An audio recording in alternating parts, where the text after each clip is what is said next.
Fly ball deep left center, and is way back, and it is way gone!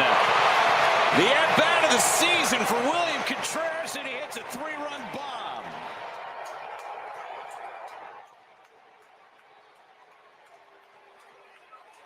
Wow, what a shot.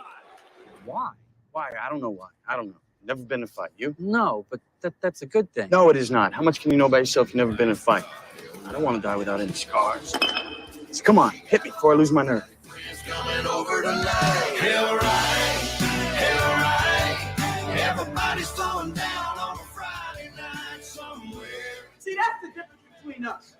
You think we're fighting, and I think we're finally talking. You ain't done nothing if you did it. Hour number 3, Zabe and Butch rolls on a Monday morning. I'm Dave Sinekin in for Zabe. Fear not, he's back tomorrow morning with all of his Pinehurst exploits to share with everybody. As we welcome in noon to 3's Mike Heller, the Mike Heller Show, catching us up on how his weekend went and what he found interesting in sports weekend. Mike, good morning. How we doing? Hey, good morning. Can you guys imagine what the odds were on Zabe getting arrested on his way to the golf course Friday as opposed to Scheffler? Higher, way better. About it. Yeah. Way higher. Way higher. That was not even put on the board, the comparison between the two. So hopefully Zabe stayed out of any jumpsuits over the weekend, orange jumpsuits. But you never know. Yeah, we've heard nothing to the contrary, but we can't assume at this point. Yeah, don't assume. You just never know. We talked earlier, Xander Schauffele breaks through, wins his first major, gets chopped off that list of the greatest golfer not to win a major. I like when guys break through. He's a likable guy. Did you enjoy the golf? Did you get a chance to watch any of it? The golf was fantastic. It was a great show all weekend long. I think people would have liked to have Scotty in contention yesterday. Mm-hmm. It was Saturday that cost him the weekend, not yesterday. Yesterday he was really good. But Schauffele to win. Anybody that's seen the Full Swing series on Netflix, either the first or second season, you kind of get an attachment to certain golfers. And Schauffele's very likable, very talented. And for whatever reason, I don't like Bryson DeChambeau, so I did not want it to go to a playoff. I wanted Schauffele to get his title. Why don't you like him? And did you see him toss the golf ball to the young kid that the old adult does? Yeah, I think he does really cool thing. I don't think he's a bad guy. Yeah. The mechanical, the swing, the putting motion, all of it, he's just somebody that. So you don't like him because of because of that? Yep, that's correct. Oh my gosh! Talk about being petty. And shallow is that, right? Oh, I don't like his swing. I don't like his mechanics. Yeah. He's too nerdy. You're a bully, Mike Heller. You're bullying him because he's becoming nerdy. That's unbelievable. Be the nice guy in the room once. Oh, well, he tried to be this robo golfer, right? Where he's going to take all the energy supplements and be the biggest, strongest built guy, and I'm just going to use my monster strength to beat everybody up. Dave, are you trying to bully him too now? I am guys trying don't like him because he wants to change the analytics? What's going on right now in the bullying department is being led by you, Brian. No. Because your reaction to that. I think it's the name. The name gets me. DeChambeau. It's just too French, just too hoity-toity. Like, give me a name, a strong name. Scotty Scheffler. That's a name. It's one of those deals where I would say, and I said it off the top, Butchie. I said he's he does really good things. He's probably a super nice dude who, if I got a chance to meet him, I would say, wow, he is impressive. What a great guy. We get only the snippet that we get in watching somebody play the game and how he plays the game. Like if I got paired with him, I wouldn't enjoy it. That's how I think of it.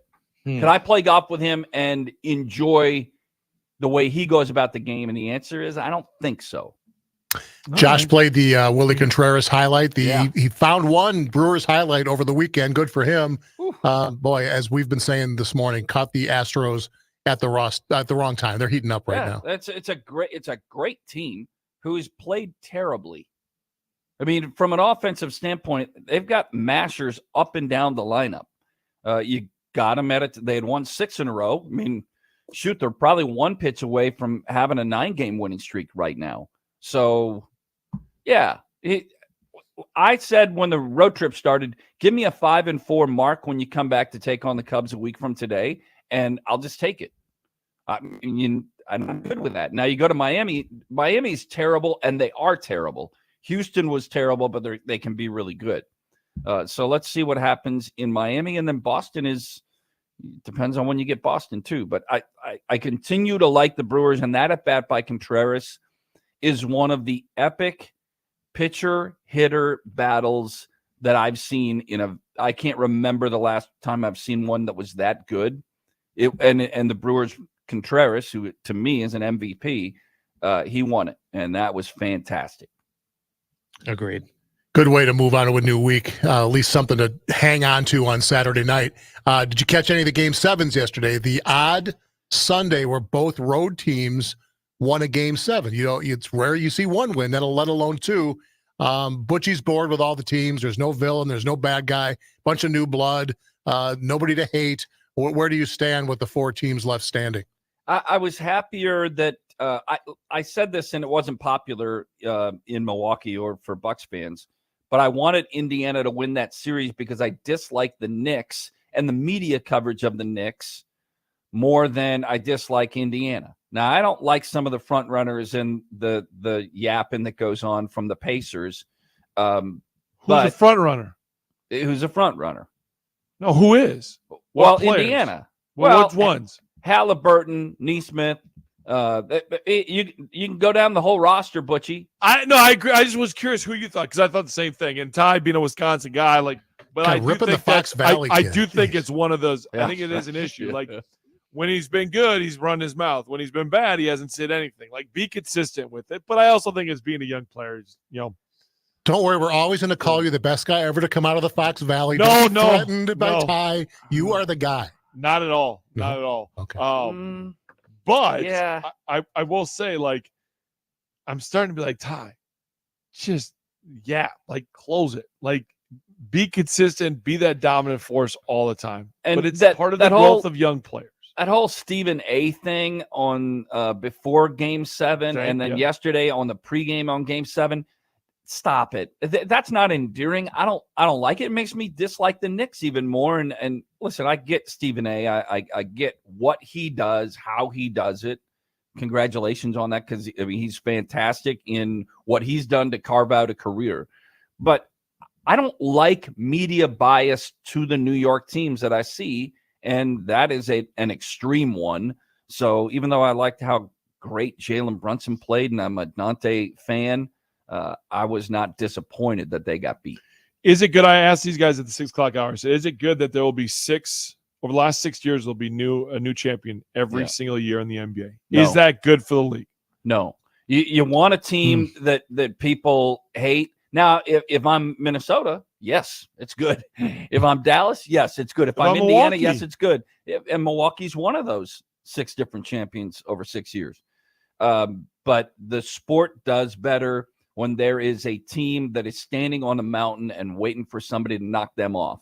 And the NBA hasn't had that team. Who's the last time that somebody? Well, the Warriors, back or 2 out of 3. Golden State. Right? For my entire everybody like Golden State for my entire lifetime, guys, and we've talked about it. There's always been a team that's been dominant. Always. This is a first. It's better when there is. Football football has rotated some champions, but when you've had that Cowboys run, when you had you go all the way back to the Steelers run or the Packers run, when you have teams that are at the top and that's the best team in football, everybody else wants to knock them off, and that's better for ratings. It's better for fan engagement. And the new teams that you don't know as well, you got to learn this Oklahoma City roster. Now you got to learn the Minnesota roster. You got to learn Indiana's roster, because the national view of them, you don't know who you're watching. Yeah, but why does the knocking off have to come in the finals or the conference finals? I mean, the fact that Minnesota knocked off the champs last night. There isn't a team to knock off. There isn't a team to knock off. Nobody identified Denver as a power, even though they won the title a year ago, because they only had one run up the mountain. Nobody identified them as staying power. That's why, for me at least, right now the closest you have is Boston. Yeah. Boston's the team to hate, and it's historical. They haven't won anything. It's not current. Yeah. It's a historical hate for the Boston Celtics, Yes. not a current hate. So I mean, I had Golden State fatigue, though, the last couple. I was enough with Steph and Clay and Draymond. I was ready to see that to move on, to move to the next era. We're in that in-between time right now, and I think it's just kind of fun. Will one of these teams become that team in 3 years that we say, we love to hate this team? They're the villains now. Don't you think that, let's say the Bucks would have maintained at the top and had – been in the Eastern Conference Finals, lost. Then you had the bubble year, which I don't count. Then you win the title, and if the last 2 or 3 years they would have been deep in the run, don't you think a 5-year run for the fan base, not just of the team but of the country, the 5-year national run allows you to kind of be disliked, and you got to dethrone these guys, you got to knock them off. And the Bucks have so far failed to capitalize on the extended run. They got 1 year. They didn't get back to the finals the next year. They didn't get back to the Eastern Conference Finals the next year. I mean, they had a 1 year run. In the last 2 years, they've been the first round out. And I don't know, Butchie, if you think that they can get back on that horse and get to the Eastern Conference Finals or be a finals team next year? Yeah, with the way the East is, I do think so. Like, it's bad. Like when you look at the East right now, it's bad and what is going on. And I think that's my issue that I have is you've had the window because you've allowed to have the window. Like, well, you got the window because of Giannis. That's the reason that there's a window in the but first also place. but also the East, when you look at the slate, like it's been wide open for you. You could have, when you have windows that are big windows, it's normally for a couple of reasons. Number one, you've got the best player. They've got that with Giannis. Number two, there's opportunities out there, whatever that might be, right? And for the Bucks, it's that the West has continued to be so good and the East has been so wide open that you should have been able to overcome some of these injuries. And they haven't been able to do that. Yeah. But the whole NBA playoffs is about injuries, isn't it? I mean, the reason the Knicks right are now, out, yeah. they're going to tell you the Knicks are out, but their fans are, because they didn't have enough healthy bodies. Yeah. I mean, the Bucks were out because they didn't have enough healthy bodies. I wanted to bring this up really quick, Mike, to your point of, knocking someone off the top of the mountain. Not only are we going to have a new champion for the first time in 6 seasons, the defending champion hasn't made it past the second round. Yeah. In the last 6 consecutive seasons. I mean, so it's not even right? the fact that it's knocking them off the last year's champion. It's happening too early. You're not even seeing them lose in the conference finals. That's a remarkable string, isn't it? Because for so long, you'd see these guys, if not repeat, get to the finals, conference finals. To go 5-6 years now where the champ has not gotten through the round 2, that's crazy. That's really surprising to me. Well, Mike, that's where I'm at with you. I just don't think that I don't think it's good. I think the casual fan will say, "Oh, tune in briefly," but they're not going to tune in because of hatred. They're not going to tune in because they dislike a group. Like, there's no one to dislike right now. There's no one. And honestly, who you tuning in to see? I get it with Ant and the T-Wolves. I mean, he does things that people don't see very often. Shea Gilgeous, I get it. Indiana, I don't know who you tune in to see because they're not a one-man deal. Oh, Boston's got Luka. some. Well, yes, you do. Boston's got some villains and some staying power because we know the names, right? So I don't know. But if you were to ask the person off the street, who does Kristaps Porzingis play for? Yeah. I don't think a lot of people could say Boston because he hasn't played in the playoffs. They don't have a clue. I get it. If you were to ask, who does Kyrie play? Teams. Who does Kyrie play for? Yeah, right. They don't Himself. know. Ask. That's a good answer, Dave. That's a good answer. And then ask the casual fan to name 3 Timberwolves. They can do 2. Ask They the can do casual 2. fan. Yeah, they to might name, get to 2, but 3 might be tricky. Yeah. Right. You Yeah. can't do it. Nas Reed, he's the Bobby Portis of the Twin Cities. I watched the game last night with Don't even give me my that. future son-in-law. I think he's a gonna say future it, son-in-law. easy. I don't know if he passed the test or not, but he's a He's Minnesota fan, and he was going crazy at all of it. And it was fun to see somebody actually go crazy on that stuff. And I didn't know. I mean, I know Nas Reed's 6th man of the year, but I didn't know his game. I got to see it last night in the third and fourth quarter. It was pretty impressive. Oh, yeah. Undrafted to folk hero. I mean, yeah. They handed out Nas Reed beach towels at a Timberwolves game a few weeks ago. They're selling on eBay for $600. I'm not kidding you. The Timberwolves decided to sell some last week at $30 a pop. They were gone within 30 minutes. They were sold out. They gave free tattoos. tattoos. Let's get 2 of them, and then we'll have Dave go get them signed, and then we'll sell them for $700. I think we should. I'm in. Do it. There you go. Mike, thank you. We look forward to hearing you and Nick noon to 3 on the game today. Appreciate your time this morning, my man. Yeah, it was fun. Good to talk with you guys.